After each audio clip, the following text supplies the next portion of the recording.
नमस्कार मित्रांनो, 29 ऑगस्टला जरांगे पाटील मुंबईला जाण्यासाठी ठाम आहेत आणि त्या संदर्भामध्ये त्यांच्या महाराष्ट्रभरामध्ये बैठका चालू आहेत। प्रचंड गर्दीमध्ये मराठा समाजाचा त्यांना उत्स्फूर्त असा पाठिंबा मिळतोय आणि जरांगे पाटील ज्या पद्धतीनं आवाहन करतायत किंवा खात्री देत आहेत की यावेळेला कोट्यावधीच्या संख्येनं मराठा समाज हा 29 ऑगस्टच्या मोर्चासाठी 27 तारखेपासून घराच्या बाहेर पडलेला असेल। खरंच चित्र आहे का? तर त्यांच्या बैठका पाहिल्याच्या नंतर लक्षामध्ये बसतं की जी हवा मागल्या काळामध्ये जरांगे पाटलांची होती ती आजही जशाला तशी आहे। बाकी विरोधक ज्यांना कोणाला जरांगे पाटलांच्या अपोजिट बोलायचे ते बोलतील, परंतु परिस्थिती त्यापेक्षा वेगळी आहे। यात विशेष म्हणजे यापूर्वी मुंबईला ज्यावेळेस जरांगे पाटील निघाले त्यावेळेला फक्त मराठा समाज यांनीच त्या ह्याच्यामध्ये सहभाग घेतला होता, रॅलीमध्ये वगैरे। बाकी सेवेसाठी मुस्लिम बांधव होते, बरेच ओबीसी बांधव सुद्धा होते, परंतु यावेळेला उघडपणे ओबीसी बांधव जरांगे पाटलांच्या ह्या आंदोलनाला, त्यांच्या आरक्षणाच्या मागणीला पाठिंबा करताना दिसत आहेत। म्हणजे त्यांच्या लक्षामध्ये बऱ्याच बांधवांच्या आलेलं दिसतंय की ओबीसी मधून जे जरांगे पाटील आरक्षण मागतायत त्यातलं फक्त 19% जे ओबीसी आहे त्यातून आरक्षण आहे, त्याच्या वरी धनगर असेल, वंजारी असेल, या ज्या कॅटेगरी आहेत, ह्या अनेक आणखी छोटे मोठे राजपूत वगैरे आहेत, ह्या लोकांच्या कॅटेगरीत यांना धक्का लागत नाही। म्हणजे व्हीजे एनटी मग एनटी मध्ये NT 1 2 3 ह्या सगळ्या लोकांना धक्का लागत नाही। मराठा जरी ओबीसी मध्ये आले तरी धक्का कोणाला लागतो? जे 19% मध्ये आहेत। आणि मग महाराष्ट्रातला मराठा समाज आज कुण्या हालतीमध्ये जगतोय याची जाणीव त्या त्या गावातील खेड्यापाड्यातील ओबीसी बांधवाला आहे ना।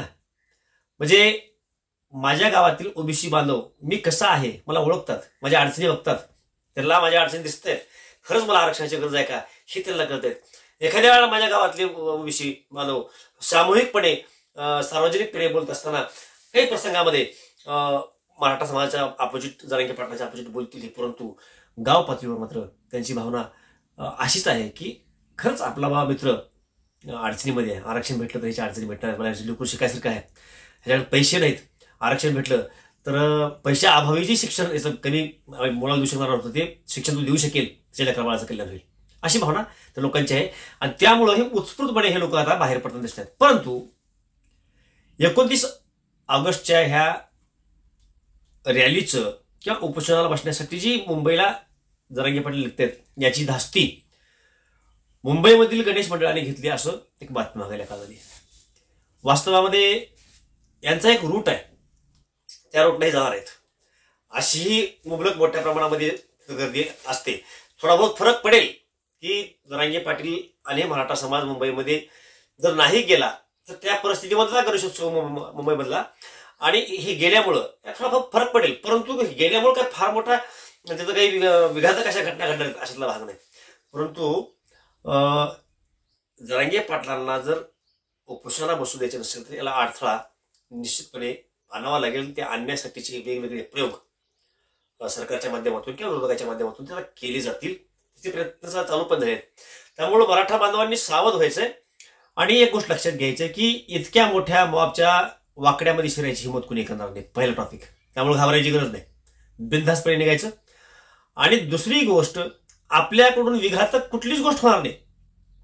कोणी एखाद्याला तुम्हाला डिवचण्यासाठी आक्रमक एखादी गोष्ट बोललीही या प्रवासादरम्यान तर आक्रमक व्हायचं नाही, कारण काही लोकांना भांडणं व्हावेत यासाठी प्रयत्न करायचे, मग त्यांचा तो हेतू पूर्ण होऊ द्यायचा नाही। त्याच्यामुळे स्वतः वाद घालायचा नाही, कोणी वाद घालायला आलं तरी सायलेंट बघता येईल पुरा। परंतु काही मोठ्या प्रमाणामध्ये काही आपल्यावरती आक्रमण होईल का किंवा हल्ला करतील का तर एवढी हिंमत कुणीही करणार नाही, इतक्या मोठ्या मॉबच्या पुढे टेकणार पण नाही, अगदी पोलीस सुद्धा नाही। त्यामुळं बिनधास्तपणे मराठा समाजानं ह्या 29 तारखेच्या जरांगे पाटलाच्या लढ्यामध्ये सहभागी होण्यासाठी 27 तारखेला घराच्या बाहेर पडायचंय। आम्ही तर निघतोय, आमचं नियोजन आहेच।